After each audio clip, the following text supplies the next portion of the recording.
I'm so indecisive, I'll just make a mess.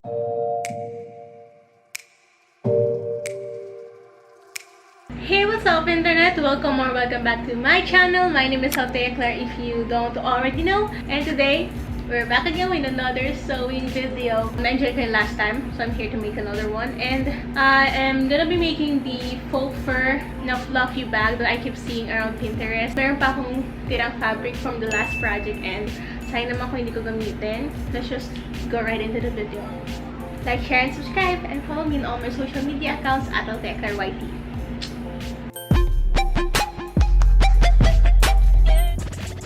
Again, no makeup and just chilling with my new hair. I have no hair na. See? 2 more.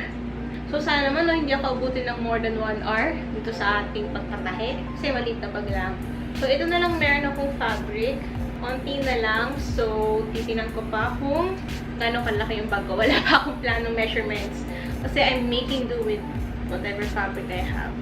For the main part of the bag, it's gonna be 9 inches long and 11.5 inches wide because this is all the fabric I have left. So it's cut on the fold, double siya. Flip it over.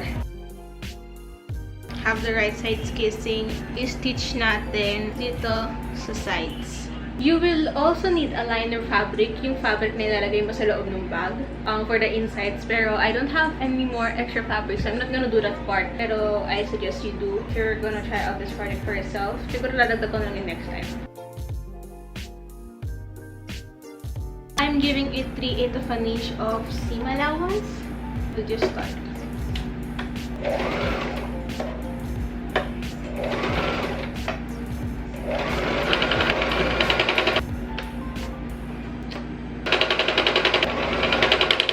This is now what it looks like. Let's turn it inside out. Ta-da! It looks like a bag. We'll move on to these straps. It's the fabric we're working with. So it's folded. I want it to be about 3 inches wide. The straps are about 3 inches wide and 9.5 inches long. Next thing we're gonna do is I'm gonna fold it lengthwise. And we're just gonna stitch along the sides. Have the right side kissing then.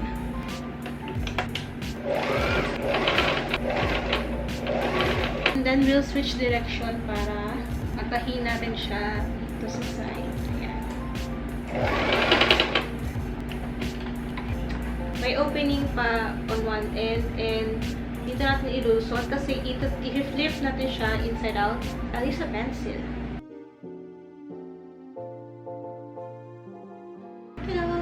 Then I'll just do the same thing to the other strap. So I've got 3 ideas how I'm gonna make my bag. First is ganito siya. So mahabang straps. Basically what I'm going to do pag ganito is i-sew ko sa side yung strap. And then I'll sew it together para mahaba. And then sa sides again. Or pwede naman na isang strap lang gamitin ko so para mas maikli siya. So I'm not gonna include the other one. So yung difference lang nun, ganito. And dito ko siya so ganyan. Or pwede din sa gitna ko i-sew both straps. So it looks more like a tote bag. Ganito. I don't know. This is also cute. So I don't know kung paano ko i-sew yung straps.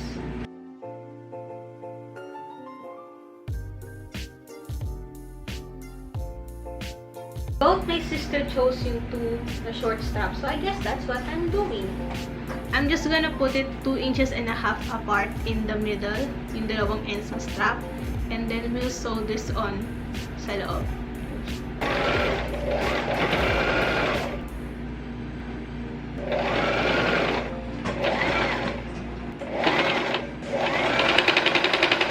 And tada! We are done!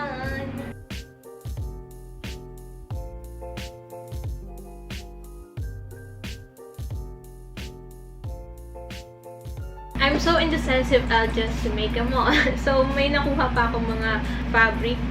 Actually, I was searching on Shopee ng mga faux fabric. This was the cheapest I can find and they're pillowcases talaga. So, I got this too. So, I'll try to make a bag out of that. Plus, meron na siyang zipper. So, meron ka ng taas ng bag. I'm just really lazy and cheap. Let's start!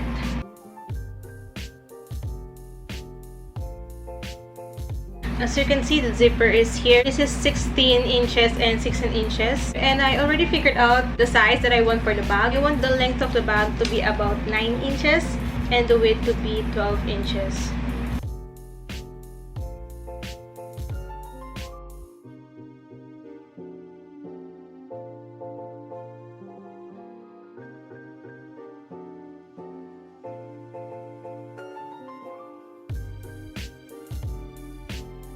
I've cut it, so this is about 12 inches and this is 9 inches. We'll set that aside. We'll move on to straps. Ito yung extra kanina, I'll use it as a strap. So, nakakonect na yung sa side. I'll just sew din yung dito. So, this is 16 inches long and about 4 inches wide.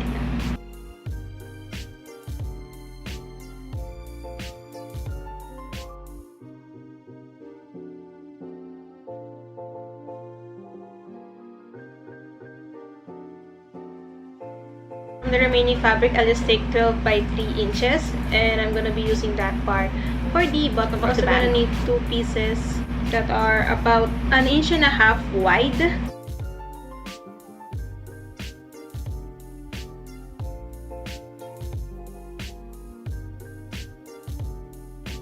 I'll just sew using a zigzag stitch yung sa zipper hanggang saan ko gusto siya. So I'm going to cut it about 1 inch.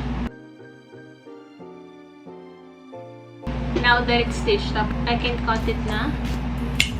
So the next thing I'm gonna do is I'll sew the sides. Make sure that the right sides are kissing when you align the pieces.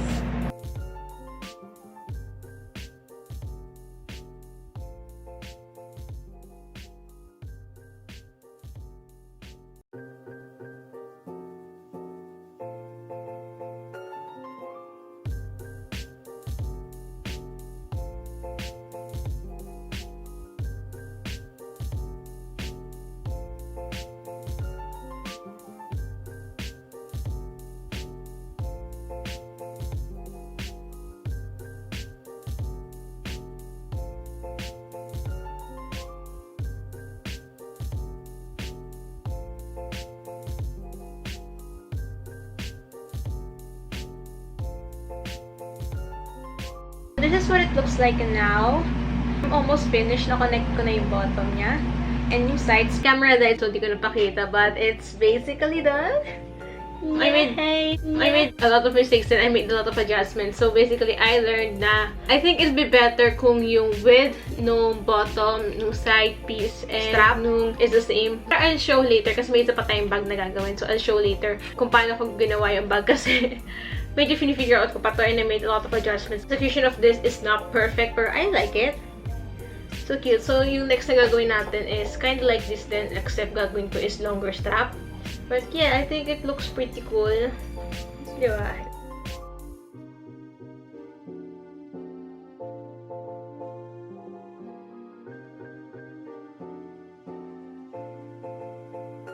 This is the next one we're gonna work with. It's a brown cow faux fur fabric. Brown cow, stunning!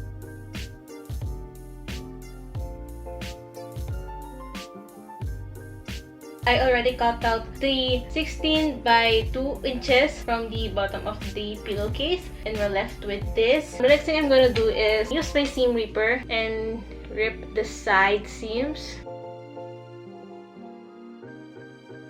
For the straps, you need two 16 by 2 inches that are cut on the fold, as you can see there. Like I did to sa isa, I'll flip it inside out and sew it.